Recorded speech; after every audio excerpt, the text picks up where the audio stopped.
નમસ્તે દોસ્તો, સ્વાગત છે તમારું મારી ચેનલમાં. મારું નામ છે ડોક્ટર જલ્પા સંખારવા.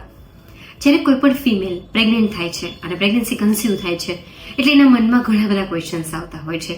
ઓપીડીમાં આવીને ઘણા બધા ક્વેશ્ચન્સ પૂછતા હોય છે અને ઘણા બધા ક્વેશ્ચન છે એ ગૂગલ કરી લેતા હોય છે. હવે આજનો આપણો ટોપિક છે વેક્સિનેશન ડ્યુરિંગ પ્રેગ્નન્સી. પ્રેગ્નન્સી દરમિયાન કયા કયા વેક્સિનેશન કરવા જોઈએ જેના લીધે મધર અને બાળક માટે એક પ્રિવેન્ટિવ મેઝર તરીકે સાબિત થાય. તો સૌપ્રથમ મારી ચેનલને સબસ્ક્રાઇબ કરો, જેના લીધે જે પણ અપડેટેડ વિડીયો આવે છે કે જે પણ વિડીયો પોસ્ટ કરીએ છીએ એ ડાયરેક્ટ તમારા સુધી પહોંચી જાય. સૌપ્રથમ વેક્સિનેશન ડ્યુરિંગ પ્રેગ્નન્સી. અને લાસ્ટમાં હું તમને એ બોનસ ટીપ આપીશ કે જ્યારે બી તમે વેક્સિનેશન અપાવો છો ત્યારે તમારે કઈ કઈ વસ્તુઓનું ધ્યાન રાખવું જોઈએ. તો સૌપ્રથમ પ્રેગ્નન્સી દરમિયાન જે પહેલી વેક્સિન આપવામાં આવે છે એ ટીટનસની વેક્સિન હોય છે. આજકાલ ગવર્મેન્ટ સેક્ટર્સમાં, ગવર્મેન્ટ હોસ્પિટલ્સમાં પણ તમને ઇઝીલી ટીટનસની વેક્સિન મળી જાય છે. તો ટીટનસની વેક્સિન તમારે પ્રેગ્નન્સીના 14મા અઠવાડિયા પછી આપવાની હોય છે, જેના 2 ડોઝ હોય છે. અને આ વેક્સિન તમારે 8 મહિના પહેલા, તમારા પ્રેગ્નન્સીના 8 મહિના પહેલા આપી દેવાની હોય છે. ઇનકેસ ક્યારેક જો પ્રીમેચ્યોર ડિલિવરી થાય તો આ વેક્સિનેશન માટે ઓલરેડી તમારી અંદર એન્ટીબોડીઝ આ વેક્સિનેશનના બનેલા હોવા જોઈએ. ટીટનસનું કામ શું છે કે જ્યારે પણ તમને કોઈ ચોટ લાગે છે કે કંઈ વાગે છે તો કોઈ પણ જાતનું ઇન્ફેક્શન ના ફેલાય, કે બચ્ચાને કોઈ નુકસાન ના થાય, કે મધરને કોઈ નુકસાન ના થાય, એના માટે ટીટનસની વેક્સિન આપવામાં આવતી હોય છે. તો 14મા અઠવાડિયા પછી ટીટનસનો પહેલો ડોઝ આવે છે અને બીજો ડોઝ જે પહેલી વેક્સિનેશન અપાવેલી હોય છે એના તરત 1 મહિના પછી બુસ્ટર ડોઝ આવે છે. હવે ઘણા બધા ફિમેલ્સને ક્વેશ્ચન હોય છે કે મારી બીજી પ્રેગ્નન્સી છે તો મારે ટીટનસના કેટલા ડોઝ આવે. જો તમારું બાળક છે એ 3 વર્ષથી નાનું હોય તો તમારે ટીટનસનો 1 જ ડોઝ આવશે.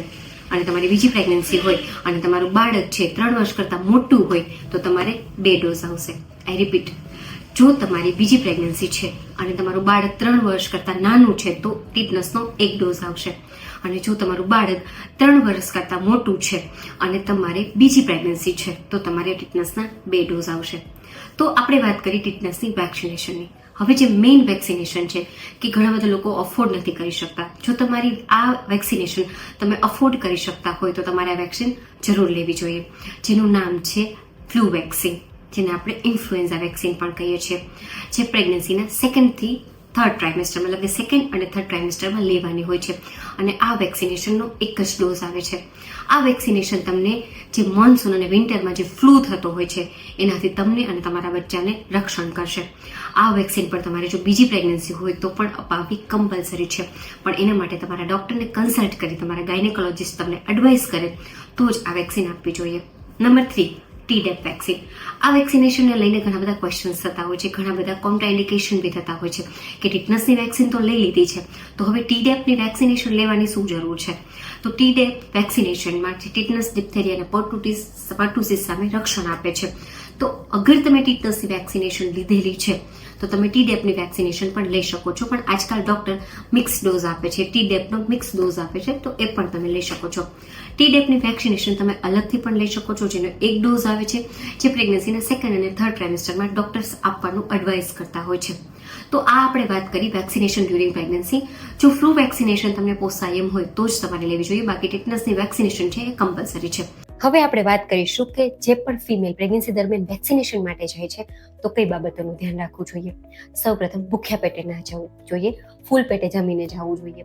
કે જો તમે ભૂખ્યા પેટે જશો અને વેક્સિનેશન દેવાશે તો બની શકે કે તમારું બીપી લો થઈ શકે. નંબર 2, જો વેક્સિનેશન પછી તમને ફીવર આવે છે, માઇલ્ડ ફીવર આવે તો કોઈ ચિંતા કરવાની જરૂર નથી, પણ વધારે હાઈ ગ્રેડ ફીવર આવે છે તો તમે તમારા ડૉક્ટરની એડવાઇસ અનુસાર પેરાસિટામોલના ડોઝ લઈ શકો છો. નંબર 3, વેક્સિનેશન જ્યાં આપેલું હોય ત્યાં મોટો ગઠ્ઠો થઈ જાય, કે બ્લડ નીકળે, કે ત્યાં દુખાવો થતો હોય તો તમારા ડૉક્ટરને બતાવવું જરૂરી છે. એમને કન્સલ્ટ કર્યા વગર તમારે કોઈ પણ જાતની મેડિકેશન ના લેવું જોઈએ. તમે નોર્મલ આઈસ પેકનો પણ યુઝ કરી શકો છો.